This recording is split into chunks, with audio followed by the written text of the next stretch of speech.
Salut la guilde, je profite du post de cas sur les dresseurs de Pokémon, un post un peu taunt pour tous ceux qui farment les mascottes à WoW, pour vous montrer le combat contre le deuxième dresseur de mascotte de la foire de Sombre-Lune qui est apparu à la dernière mise à jour et qui est quand même beaucoup plus costaud, le Christophe von Fezel là, que le premier, Jérémy Fezel. Et donc pour battre ces trois mascottes légendaires, j'utilise 7 compos. Le jeune serpent cramoisi sauvage, qui est très fort contre le premier pet magique, et deux aériens, le bébé corbeau de l'effroi et le chichi, euh, qui a l'avantage de encaisser beaucoup les dégâts des bêtes, puisque les deux derniers pets sont des bêtes. Voilà, on va voir ça en détail. Nous sommes restés derrière notre mur bien trop longtemps. Le premier pet est un magique, donc tout de suite on lance la première habilité où vous voyez qu'on a un coefficient additionnel de dégâts. Là il nous pose sa flaque mais qui nous fera des dégâts dans 2 tours. Donc on peut reposer le souffle. Voilà, là il se protège pendant 2 tours. Donc là on va s'envoler pour éviter les dégâts. Bon c'est pas grave, on le touche pas. Mais au moins on a évité son principal dégât. Bon là on prend un peu le souffle. On se soigne.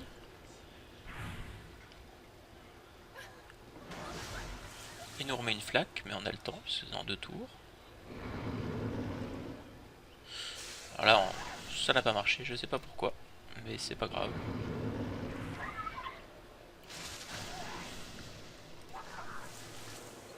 Voilà, on a juste survécu pour le tuer, puisque notre attaque est très puissante, et même si on n'a pas beaucoup de vie, on aura le premier coup disponible. Donc on va faire l'envol.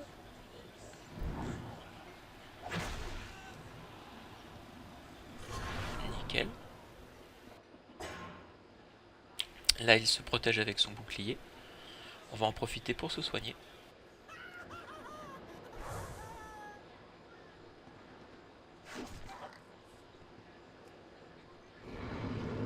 On réapplique souffle. Bon là, nous allons normalement mourir, mais c'est pas grave, nous avons tué une mascotte. Nous avons mis l'autre pratiquement à moitié de vie. On introduit le bébé corbeau. Alors, paradoxalement, on est faible avec l'appel des ténèbres, mais cette technique a l'avantage de passer en premier. Voilà. Et de... Là, on a de la chance en plus. Le pauvre Rhino rate. Et ça permet d'augmenter les dégâts, puisque la cible est aveuglée, de frappe nocturne, qui fait beaucoup de dégâts. Et là, on a carrément one-shot le Rhino. Et on arrive avec la vache. On va faire autant de dégâts qu'on peut avec le bébé corbeau double d'effroi. Et il nous restera encore Chichi pour l'anéantir. Ce sera largement suffisant. Pour l'instant, tant que les autres techniques ne sont pas disponibles, je spam le coup de bec.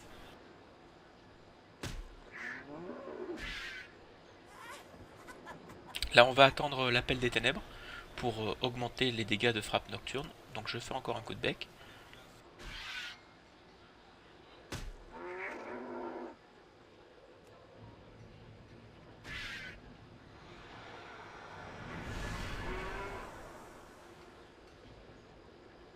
Normalement, on n'aura pas le temps pour la frappe nocturne. Voilà, on est mort.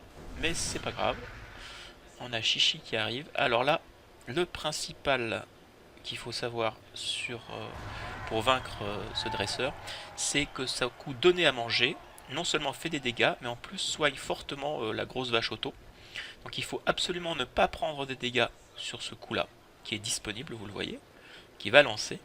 Donc on fait le coup éthérien, qui permet de se protéger de toutes les attaques pendant ce tour, et qui passe en premier. Et donc la pauvre vache va essayer de nous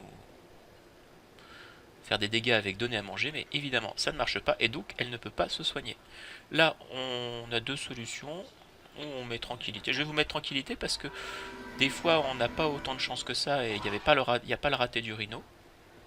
Donc tranquillité soigne pendant 2 tours. Et après on fait des dégâts avec la plume là. Voilà. Bon là c'est très rapide, vous voyez. Mais après il suffit de garder le bouclier pour l'attaque qui lui redonne de la vie. Et voilà.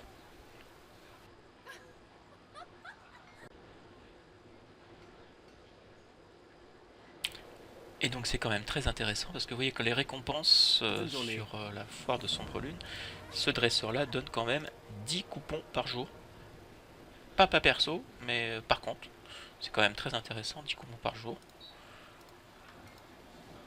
Et voilà. A plus.